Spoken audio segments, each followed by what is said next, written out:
Hello everyone, welcome to Chemica Academy. My name is Hansraj. तो बेटा आज हम कॉम्बिनेशन और डिकम्पोजिशन रिएक्शन के बीच में डिफरेंस क्या होता है इस चीज़ को सीखने वाले हैं। और इसमें से CBSE में कई बार क्वेश्चन पूछ लिया जाता है कि कॉम्बिनेशन रिएक्शन क्या होती है और डिकम्पोजिशन रिएक्शन क्या होती है। तो कॉम्बिनेशन का मतलब क्या है, नाम में ही क्या है कॉम्बिनेशन, मतलब किन्हीं दो चीज़ों का या दो से ज़्यादा चीज़ों का कंबाइन होना। डिकम्पोजिशन का मतलब क्या है, टूटना, मतलब किसी एक सिंगल चीज़ का टूटना। तो इसकी डेफिनेशन की अगर हम बात करते हैं, तो अगर डेफिनेशन की बात करें कॉम्बिनेशन रिएक्शन, तो व्हेन टू और more than two reactants combine to form a single product, जब दो या दो से ज़्यादा रिएक्टेंट कंबाइन होकर बेटा सिंगल प्रोडक्ट की फॉर्मेशन करते हैं तो उसको बोलते हैं कॉम्बिनेशन रिएक्शन। और डिकम्पोजिशन का अभी मैंने आपको मतलब बताया, किसी चीज़ का टूटना। तो जब एक सिंगल रिएक्टेंट डिकम्पोज होता है दो या दो से ज़्यादा प्रोडक्ट में तो उसको बोलते हैं decomposition reaction.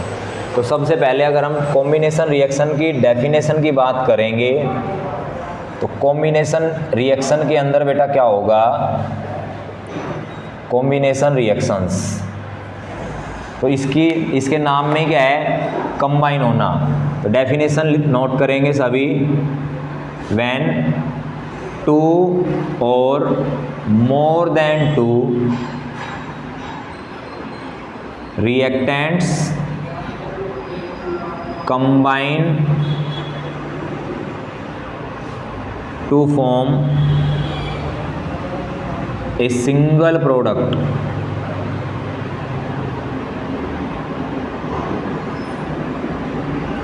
then combination reaction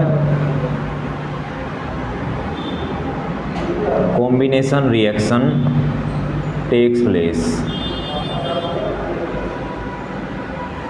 जब दो या दो से ज़्यादा रिएक्टेंट बेटा कंबाइन होकर एक सिंगल प्रोडक्ट की फॉर्मेशन करते हैं तो हम उस टाइम पे बोलते हैं कि कौन सी रिएक्शन हो रही है, कॉम्बिनेशन रिएक्शन।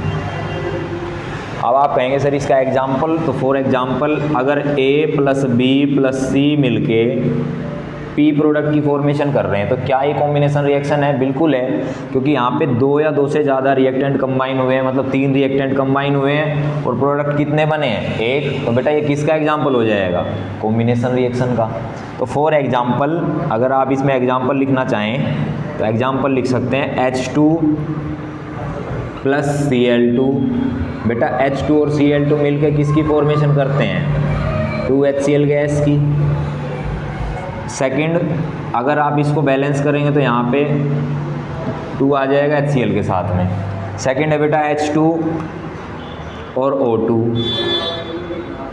ये किसकी फॉर्मेशन करेंगे, H2O की। तो यहाँ पे 2 आ जाएगा, इसको बैलेंस करेंगे तो यहाँ पे 2 आ जाएगा। तो ये दोनों रिएक्शन किसके एग्जाम्पल हैं, कॉम्बिनेशन रिएक्शन के। तो ऐसे आपके पास बहुत सारे एग्जाम्पल हो सकते हैं कॉम्बिनेशन रिएक्शन के, जिसमें दो या दो से ज़्यादा रिएक्टेंट कंबाइन होकर बेटा एक सिंगल प्रोडक्ट की फॉर्मेशन करते हैं तो उसको बोलते हैं कॉम्बिनेशन रिएक्शन। तो आप एक बार इसका स्क्रीनशॉट ले लें।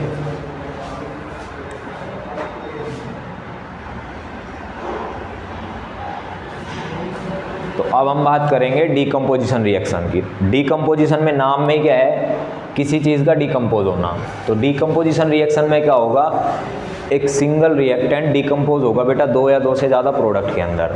तो सबसे पहले उसकी डेफिनेशन की बात करते हैं डिकम्पोजिशन रिएक्शन की।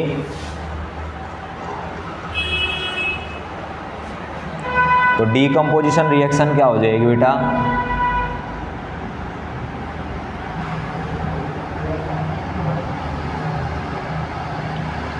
नाम में क्या है, डिकम्पोज होना किसी चीज़ का।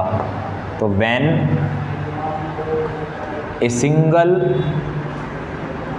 रिएक्टेंट ब्रेक इनटू टू और more than two products by the application of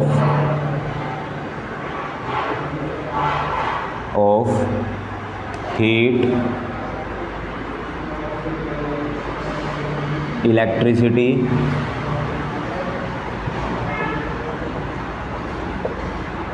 and light.